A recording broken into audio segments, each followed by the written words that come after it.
Hello and welcome back to another video. Today we are looking at something very interesting. We're looking at who has been the player of the season so far for every single club in the Premier League. Last season, the player of the season was Kevin De Bruyne. But who's going to win it this season? Well, maybe after this video you'll have more of an idea. So how have I judged the player of the season for each team? Well, it's very simple. I've just pulled the players' names out of my arm. No. So what I've done, I've got the who score average for the performances this season. But there's a little qualifier that the player has to have played at least 15 games this season. Otherwise, you know, Jay Lings is going to be player of the season for West Ham. And a little bonus for you. Can you name the team that this player belongs to? Okay, give you a second. Right, now let's get into the players. First up, we have Arsenal. I think for maybe the first time ever. But we have Baki Osaka is their player of the season, and in 24 appearances, Baki Osaka has scored 5 goals and got 1 assist and managed to get a rating of 6.95. average. He has been the shining light of Arsenal's season. Such a young lad, got himself in the England setup. Bright things to come from this man. Next up for Aston Villa, we have Mr. Carbs himself, Jack Grealish. And in 22 appearances this season, he's managed to get 6 goals, 10 assists, and an average rating of 7.73. He's currently injured and he's been dearly missed by Aston Villa. Next up, Brighton's player of the season is Solly March. With 19 appearances, he's managed to get 2 goals and 1 assist and an average rating of 7.07 with 2 man of the match performances. Next up for Burnley, their player of the season, we have a very important play for them and one of only 2 defenders on this entire list, and that is Ben Mee. In 22 appearances, he's actually managed to get a couple of goals and 2 man of the match performances and an average score this season of 7.01.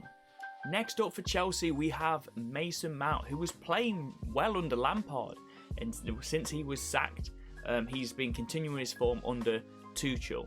In 25 appearances, Mason Mount has scored 5 goals and got 3 assists with 4 man of the match performances and an average score of 7.34 this season. Next up for Crystal Palace, we have Wilfried Zaha.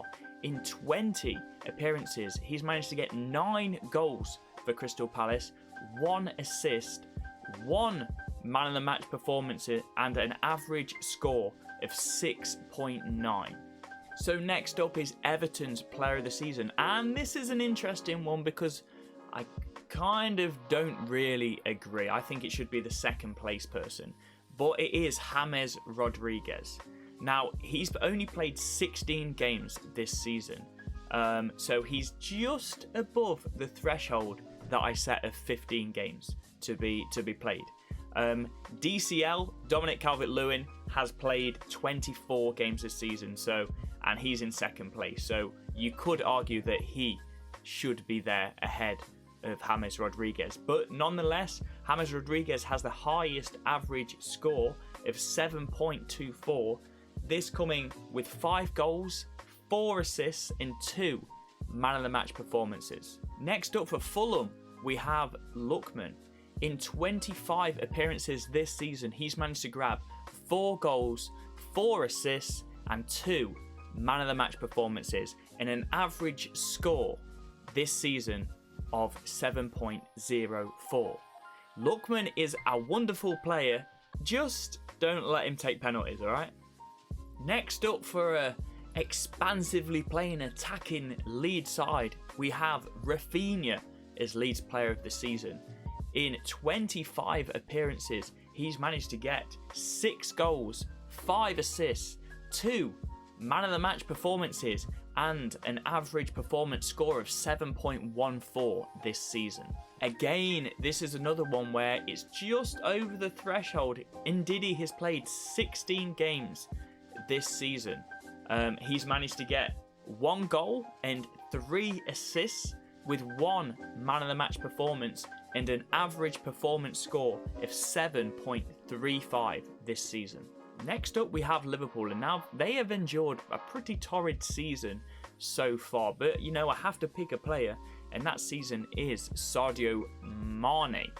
And Sadio Mane this season has had 24 appearances, scored 7 goals, got 4 assists, including 5 man of the match performances and an average performance score this season of 7.34.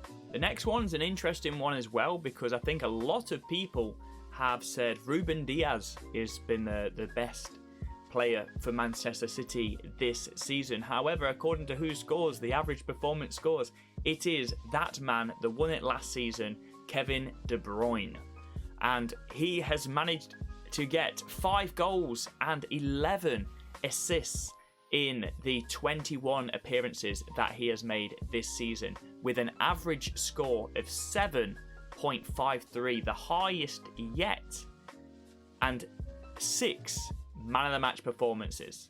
Next up for Manchester United, we have We have Bruno Fernandez.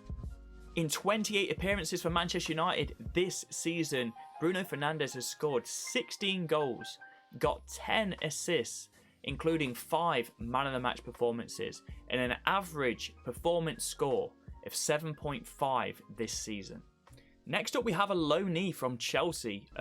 This is Sheffield United's player of the season, and that is Ethan Ampadu. He can play in that central defensive role or in the defensive midfield role, and he has managed in 21 games this season hasn't registered a goal or an assist, but he has had an 1 man of the match performance and an average performance score of 6.78 this season. Next up, we have a man that I want to start for England in the Euros. He is Southampton's player of the season, and his name is James Ward-Prowse. In 29 appearances this season for Southampton, he has amassed 7 goals with 5 assists and 1 man of the match performance, and an average performance score of 7.10. Next up, we have a man that is going to lead England to Euros victory. Oh my God, yes, ladies and gentlemen, it is coming home. Harry Kane is the player for Spurs who has got their player of the season, and rightly so, because his stats this season have been incredible. 27 games played, 17 goals, 13 assists, with 10 man of the match performances. Absolutely unreal stats, and an average score this season is 7.78, the highest so far. Next up, we have only the second out and out centre back on the list, and that is Kyle Bartley for West Brom Albion, their player of the season so far. In 19 appearances, he has got 3 goals and 1 assist, including 1 man of the match performance this season, and he has an average score of 6.86. We have an absolute tank up next, West Ham's player of the season, and that is Souček. With 29 appearances this season, he has scored 9 goals. A little bit selfish, no assists, but you know, he's a big man, I'm not going to tell him. And he has had an average performance score of 7.35 this season, with 5 man of the match performances. And last but by no means least, we have Pedro Netto for Wolves. It was important that somebody stepped up with the absence of Jimenez for long portion of the season, and that man has been Pedro Netto. With 28 appearances made this season, he has got 5 goals, 5 assists and 5 man of the match performances, with an average score of 7.13 this season. I do hope that you have enjoyed this video. Hit that subscribe button if you're new around here and you want to receive more videos like that. I'm also live on Twitch. I do live watch-alongs. Link for that will be down in the description below, but it is RNA_deck there on Twitch. Also, you can follow my Twitter for updates of my schedule. You can join the Discord, which is pretty lit. We have around 35 members at the minute. Daily posts from me in there as well. All of these stuff will be linked down description. And apart from that, if you've liked the video, help me out. I'm still small up on here. Hit that like button. And apart from that, guys, I will see you next time. Oh my God! Jesus Christ, Paul Pogba!